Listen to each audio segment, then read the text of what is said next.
Have you ever encountered a hurdle with launching or growing your business? Listen, there are two things that run a business, the back end and your soft skills. Telling you right now, if these aren't in place, you'll lose clients and you'll lose money. You don't want that? Well, you're in the right place. Hey, I'm Dana. Hey, I'm Sarah.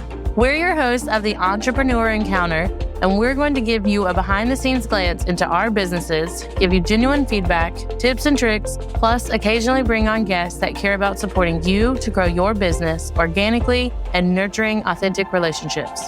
Are you ready? Welcome back to another episode of Entrepreneur Encounter. Today, we are excited to have a guest. Her name is Inbar. She is a seasoned consultant with over a decade executive corporate experience. She's held significant roles such as head of brand and global sales, and now dedicates her expertise to empower small businesses to foster their own growth and success. Welcome to the show, Inbar. Thank you. I'm so excited to be here. It's always weird when someone reads my bio. I'm like, ooh. If you want to go ahead and just kind of tell us more about what you do, your journey, and all the amazing things that you do for your clients. Yeah. So I come from the corporate world. I was in corporate for about a decade. I always wanted to start a business, but I didn't know what I wanted to do as a business owner because I wanted it to be meaningful in some way. So kind of spend my years stuck in corporate, figuring out what I want to do as my next step. And in my last couple of roles, I actually worked with business owners. So in one role, I worked with the company's franchisors all around the world, people who were basically opening stores. We needed to make sure they have the right strategy and tools and everything to really be successful. And in my second role, I was working with wholesalers, and they were small business owners that were just purchasing our products. And I found myself always mentoring them without anyone asking me to do that. I was like calling them to see how it's going and like making sure they have their strategy in place, even things that really weren't technically my business. So when I left my last role, I actually had a few of them calling me and asking if I can do some private consulting with them to make sure they're still set up for success and they have everything they need. And I kind of had a aha moment of like, oh, that's my impact. Yeah, I've been working 10 years in different companies, learning literally everything about business strategy from almost any aspect. And if I can now take all of that knowledge and help small businesses grow and develop the business in a way that is profitable, then I can help them hire more people and take better care of their families and have a really meaningful impact. So that's when I started my consulting firm 5 years ago. And now we've grown and we offer a bunch of services from private consulting to fractional C-suite services. And it's all from the same goal of making sure we're looking at your business as a whole and providing you with the strategy and guidance to bring your business to expansion and to be high profitable enough to take that business to the next step and feel like you have something that is stable, that can have a future.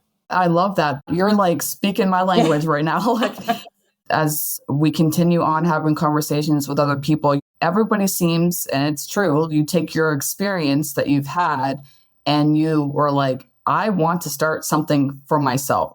I want to make the impact. And that's what it seems like you're doing. You're making this great impact. And when we're saying, although it wasn't your role, but you kept checking in with your clients, that right there is your job. Like, it's so funny when people say it's not my job description, but you are connecting and you're helping your clients and your customers, that you have to make sure that you are giving that top tier customer client service to make sure that they are set up for success. Yeah. You want to make sure they're doing great in every stage of their business. So I love that. That's really awesome. Yeah, 100%. I feel like I was also really invested in them. Like personally, I wanted to see them grow. There's so many business owners that are so passionate. Even if you come from the business world, there's going to be stuff you don't know, and you don't know them until you figure out that you don't know them. And if I can kind of bridge that gap for people, money is secondary at this point. Like, that's something that I kind of like, it's an urge. I got to do it. For sure. I have that similar experience where the teams I work with, I'm constantly checking in with them like, hey, like, do you need anything? Is there any resources that you need help doing your job? And although it's not really my role, but it is, like, that's what I'm here. I'm helping you, making sure that these businesses are set up for success. Because if you and your team are not, then what's the point? Your business is probably going to end up flopping, right? 100%. I want to talk a little bit about adapting, like, and how is that crucial for your business? Because typically when you're in one spot for so long for your business, and then you know that you have to grow, but there's change. There's going to be changes in areas that need to be improved. So is there any steps, maybe even advise your clients on how to adapt to the changes to make sure that everybody is set up for success? Yeah, I think it's a really great question, especially these days, because there's talks about recession or inflation or whatever is going on in the world. And with adaptability, a lot of the times we look at it in a business in a more of an internal way. Like, internally, are we growing, or do we need to adapt to a new work culture or to a new pay structure, whatever it is? But a lot of the times there's so many external factors that unless you know how to adapt to those as well, your business is likely still going to either take a really big hit or essentially fail.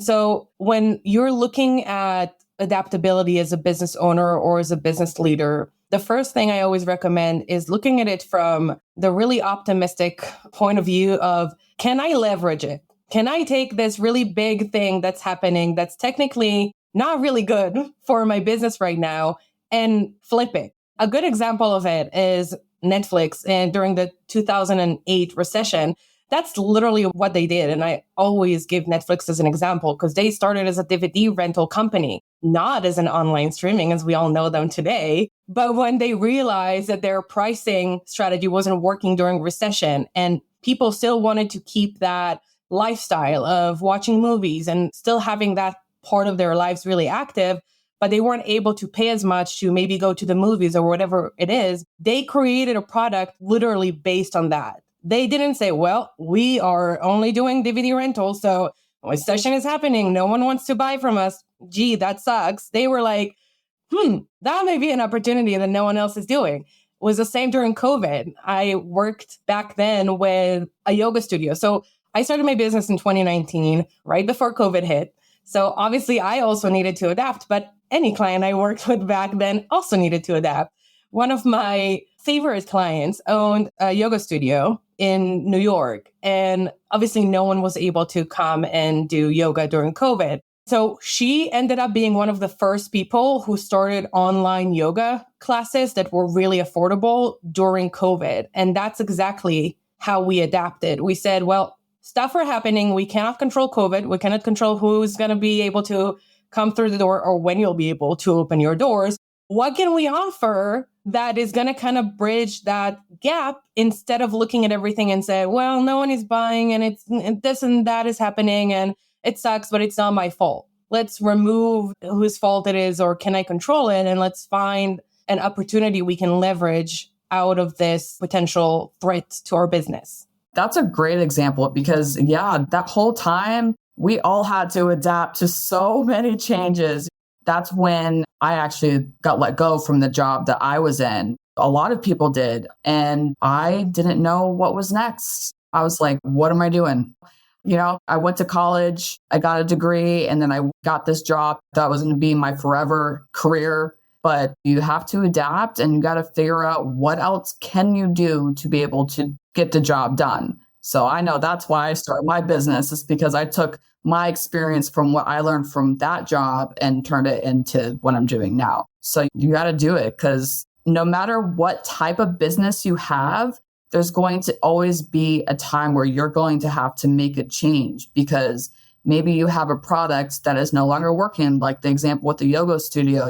People can't go out anymore. So how are these businesses going to be able to give that service or product to their clients? And then that's probably why a lot of people now still do Amazon because a lot of stores closed. So now they have to adapt to having to buy things online. Yeah, 100%. You can still make it work, I think is like the biggest thing for business owners. And I know that it's easier said than done. It's so easy to say it on a podcast right now, like sitting in my office. But when it's like your experience and your business is your baby and you may be struggling or facing challenges you haven't before. Yeah, this saying is way easier said than done. But that's when it's also important to have that outside perspective, whether it's a mentor, a consultant, a group of entrepreneurs, a friend, I don't care. But the journey can be really lonely, and you gotta have these people around you that can provide you with that extra motivation and extra perspective and help you say, I gotta get this done. Like, how am I gonna get this done? How am I gonna go through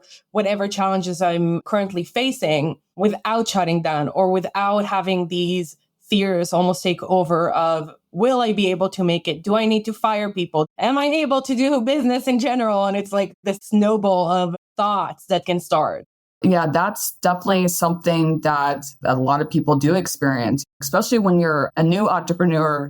I didn't go to school for business. I didn't know what I was doing. I said, well, I'm just going to give it a try and see what happens. And I don't know if this is for everybody, but typically for the first 5 years, it's challenging because you're learning something new. You're doing things that you probably have never done before. You're wearing all the hats because let me tell you, I didn't know anything about social media until I started my business. If you're a virtual business, where do you market your business now? You market online. So that's something that I know me and a lot of other people had to adapt to. This is foreign to me. I don't even know what this is. And then on top of that as well, now we're talking about like adapting, and you have to be willing to put in the work and to have that continuous learning, because if you just stop, then where are you going to go now? So do you educate your clients, and how do you educate your clients on making sure that they can adapt? Oh, yeah. Education is a huge part of what we do because I don't want you to ever be dependent on me as a client. I want you to come to me for additional value, not because you feel like you can't do it without me. There is a big difference there. I would say I first want to kind of provide transparency from someone who did come from the business world, and I've had a decade of experience.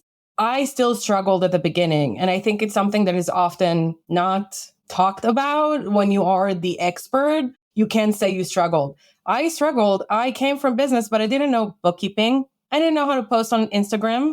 My soul is probably 70 years old. I never did social media as a person. So I still needed to adapt and learn these things. Even if I came from business experience, I have a degree in business management. And I think it's a good perspective to have because you're not less good in business because you don't come from that experience. Everyone needs to learn and everything changes. And that's why adaptability is so important. Social media is changing. We just talked about it with raw footage versus edited footage. Now people are more into raw footage and raw videos and less of the highly curated stuff. That wasn't a thing 6 months ago. And so you gotta adapt all the time. And when it comes to education, I always prefer teaching you any business knowledge you may not know about a topic and then guide you into making your own decision. So for example, with marketing, a lot of the times we think the only way to market is social media. I can tell you, I owned my business in 2019. I started my social media channel a year and a half ago.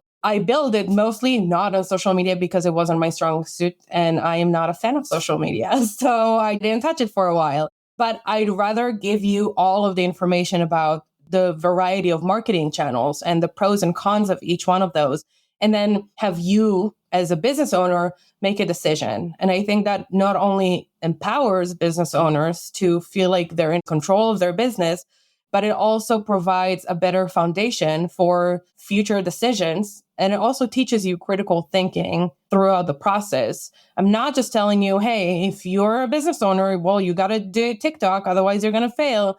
I'm telling you, here's everything you could be doing objectively in marketing, pros and cons of each. You tell me what you think you should be doing. I can guide you through it. But that's really how a lot of my clients are also developing these other really essential skills like critical thinking. Yeah, for sure. I like that you say that when you give them all these options and that they get to choose. And that's how it should be, because there's so much noise out there, so much noise. It's like, you have to do this way. You have to do this. And it's like, okay, well, no, I don't have to do it that way. And I know when I started my business, I believe it was the first 6 months, I started an Instagram account, Facebook just as personal forever, right? So I was like, oh, I'll give Instagram a try. After 6 months, I deleted it. I was like, this is stupid. This is the stupidest thing. I was hearing all the noise. Everyone was saying, you have to be on Instagram. I was like, well, I don't like that. Well, I'm on it now, but I have fun with it. I brought the fun back to it. So I'm not like stressing out about it. Like I have to post every day. It's not this thing. You have to figure out like what is best for you. Like, do you have the time to do this?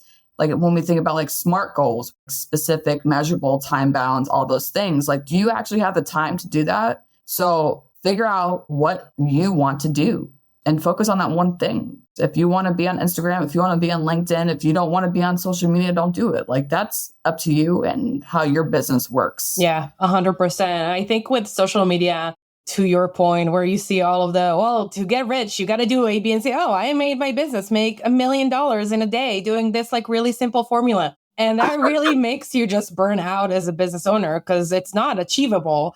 And it's important to remember that these people will sell you something. So this is not an honest, clear advice on how to manage a business. This is a marketing tactic to get you to purchase their course that teaches you whatever it is.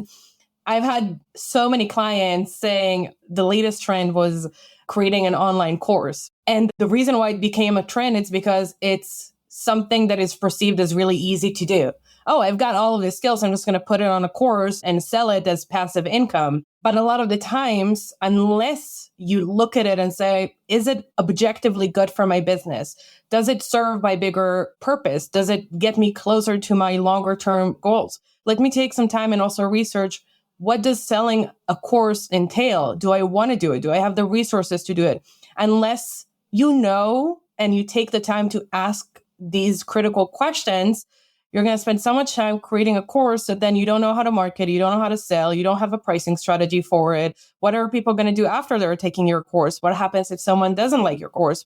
There's a lot of questions you kind of want to have the answers to. And I think it ties really well back to critical thinking and saying, well, I don't have to do anything, but if I find this thing interesting, I'm going to do my own research and see if it actually aligns with my bigger picture, with my skills, with my resources before I say, yeah, I'm going to go for it. Yeah, for sure. Because you don't want to waste your time. Nobody wants to waste their time doing something that's just not going to work. So you definitely have to do your research. Like a lot of the times too, some businesses that have 10, 15 people on their team may have the time to be able to do that stuff. But if you're one person, maybe a 2-person show, then you're probably not going to have the time to do all that stuff.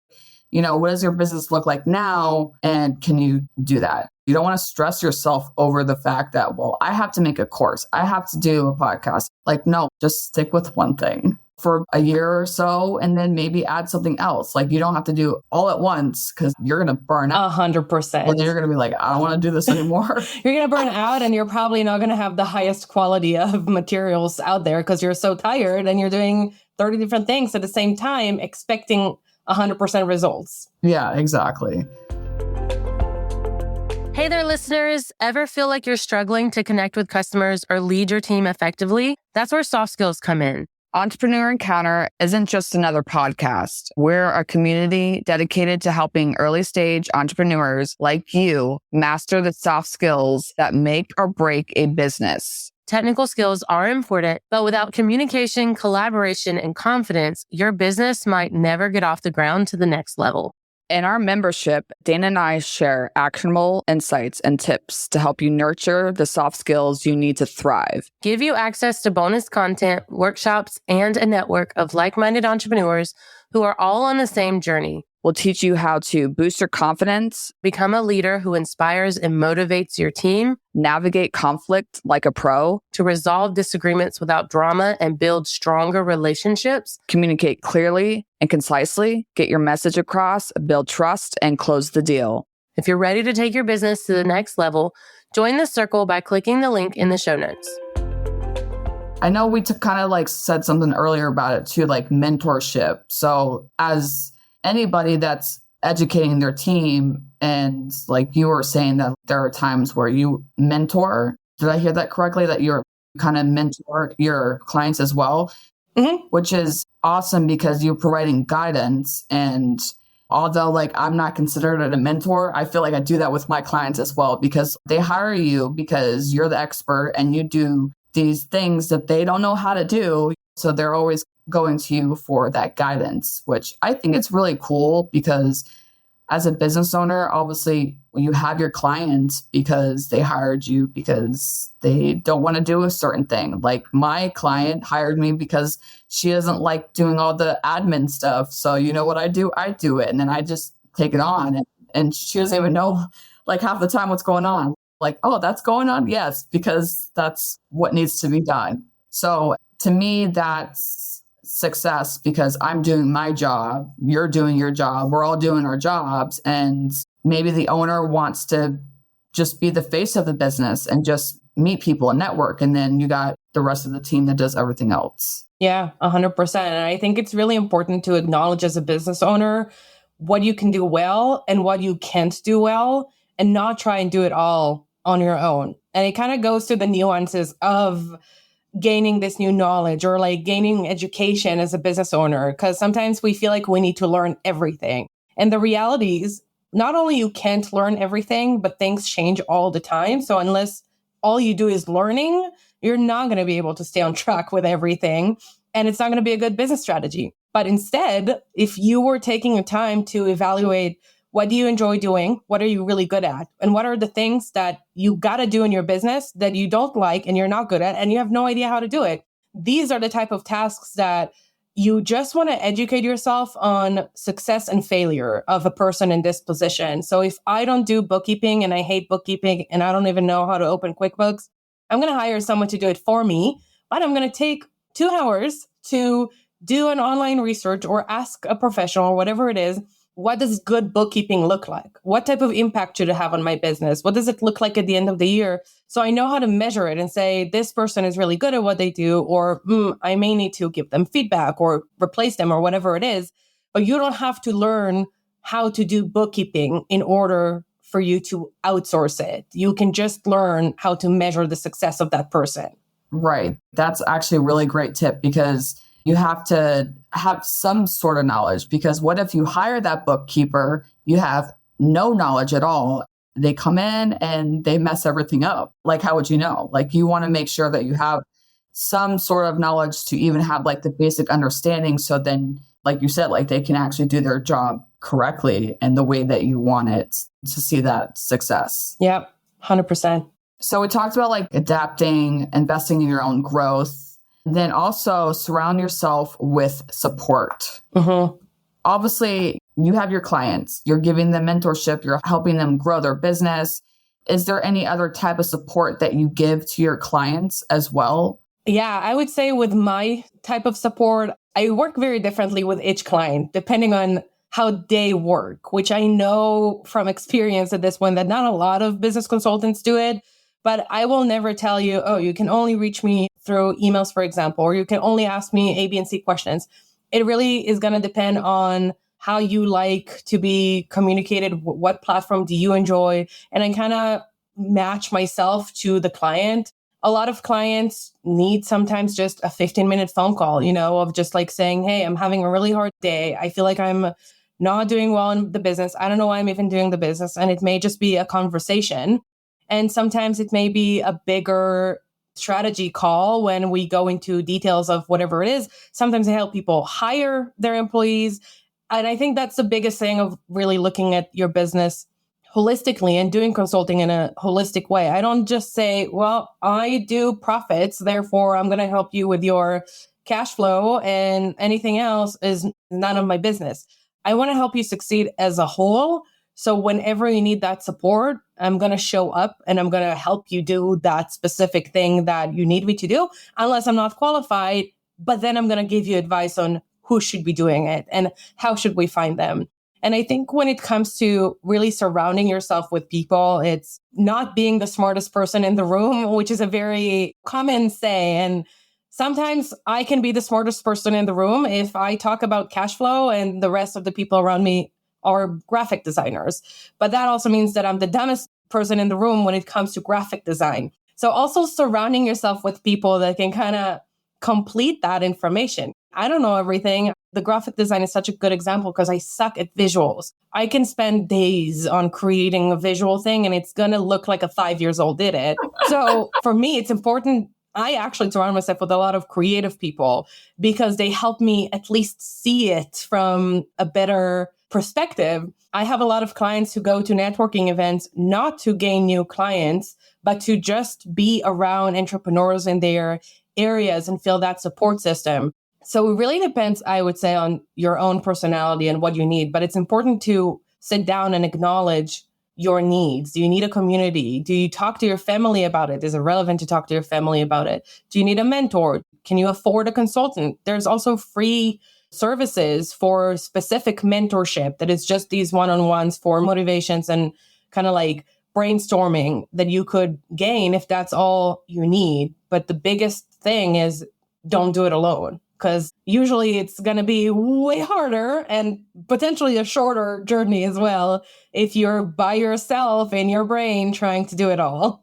It's so funny that you say that. Like, from my experience, when I started my business, I didn't know what I was doing. I didn't have any entrepreneur friends. So it took me about a year. And then I was like, there's networking events. Because I saw it as an online service provider that does everything virtual, that's how I was supposed to meet people. I didn't know that I could actually go to these networking events. So I started going. It was really great experience just to be able to be surrounded by other people that are trying to start their own thing as well. Because I don't come from a family that has entrepreneur background, or I didn't know anybody. And the one thing that I thought is really awesome is that that's how Dana and I met, through a Facebook group. And we have never met each other in person, almost 3 years now. But yeah, like, we're each other's support. Like, we're always asking each other for feedback. Like, what do you think about this and this and that? Because like, if I go and talk to my husband, he's like, I don't know what you're talking about. You know what I mean? Like, he supports me and all those things. But to be able to surround me with others that are kind of like in the same journey definitely helps. And then now, like, it's really rewarding to be able to answer questions to others that are just starting out. Like, obviously, I'm just 3 years in, but like, somebody that's just starting now and giving them support and educating them and helping them and being there for them, that to me is really awesome, because I know I was once there before too. So yeah. And you have different skills than they do, even if you just started your business. I think, to your point, even with networking groups or even Facebook groups, depending on what you like, people come from different backgrounds and different experiences. And even if the whole group is just starting out in business, everyone will have a different perspective to share with you. It opens up your brain. You just think differently when you're surrounded with people. And it's good to have that variety. Having a spouse or a family member that may not be a business expert, but they're there to give you that boost of confidence of saying, you can do it. Don't give up and keep going. And I don't care what your business is about and how you're going to do it. You got to do it and you're going to be successful. And I'm here to remind this to you. You don't need to be a business guru to say that. And then having someone who is in the group or whatever it is that can give you that more so of a concrete feedback of, what are your challenges? Let's work through them together. Let's look at the bigger picture. All of these type of people should be a part of your toolbox to really take not only your business to the next stage, but also do it with confidence and inspiration, instead of doing it in a closed box of just like you and your business. And it almost feels like you're in a fight trying to win. Like, the more you expand that network and community, the easier and it's going to be more fun to run your business. That's the biggest thing. You're just going to enjoy it more. yeah, for sure. Because doing it by yourself is not fun. No. Do you happen to have anything else, any other tips or techniques or anything that you would like to leave our listeners with today? The tip I always like saying at the end is just take the time to make your business your own. Try to shut down those outside voices of how you need to run your business. What's the next product that you should have? How should you do A, B, and C? And try to really center yourself and look internally on what you want to do and how you want to reach it. And what's your bigger purpose? Why are you doing what you're doing? Because that's going to help not only drive yourself, but also drive clients and also drive your team and the retention of your people. everyone have a bigger purpose. It's not just about selling that product or getting this service. There is something bigger that you're doing, and tapping into it can bring a lot of inspiration and a lot of fuel in your system and in your teams to really push and expand your business. I love that. Yep. Keep going. Just keep going and reach out to your support system too. Like if you're having a bad day, like I just need to have a conversation, and that can probably set your day better. Yeah, 100%. Awesome. So where can our listeners find you and connect with you? So I'm now on Instagram. You can find me there. My handle is Inbar Talks Business. I'm also on LinkedIn. You can go to my website as well, mibusinessconsulting.com. And yeah, connect with me on any of these platforms. Awesome. Well, thank you so much, Inbar, for this awesome conversation. This was such a great talk. I had a lot of fun. Thank you. Me too. Yeah, of course. As always, our information is in the show notes. Until next time, bye.